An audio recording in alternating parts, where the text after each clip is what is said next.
തമിഴ്നാട്ടിൽ സീറ്റ് വിഭജന ചർച്ചകൾ വേഗത്തിലാക്കി ഡിഎംകെ നയിക്കുന്ന മഹാസഖ്യം. പുതുച്ചേരി ഉൾപ്പെടെ 10 സീറ്റിലായിരിക്കും കോൺഗ്രസ് മത്സരിക്കുക. സിപിഐ, സിപിഎം കക്ഷികൾക്ക് ഓരോ സീറ്റ് നൽകും.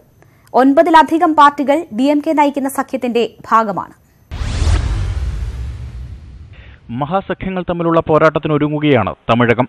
എഐഡിഎംകെ ബിജെപി സഖ്യം വെല്ലുവിളി ഉയർത്തുമ്പോൾ ഡിഎംകെ നയിക്കുന്ന സഖ്യം ആ വെല്ലുവിളി ഏറ്റെടുക്കുന്നു.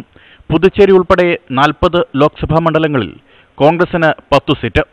വൈക്കോയുടെ എംഡിഎംകെ, വിസികെ തുടങ്ങിയ കക്ഷികൾക്ക് ഓരോ സീറ്റ് നൽകാമെന്നാണ് ഡിഎംകെ വാഗ്ദാനമെങ്കിലും ചർച്ചകൾ തുടരുകയാണ്. സിപിഎമ്മിനും സിപിഐക്കും ഓരോ സീറ്റ് നൽകും. മുസ്ലിം ലീഗ്, എംഎംകെ, കൊങ്കു പാർട്ടി തുടങ്ങിയ കക്ഷികളും മുന്നണിയുടെ ഭാഗമാണ്.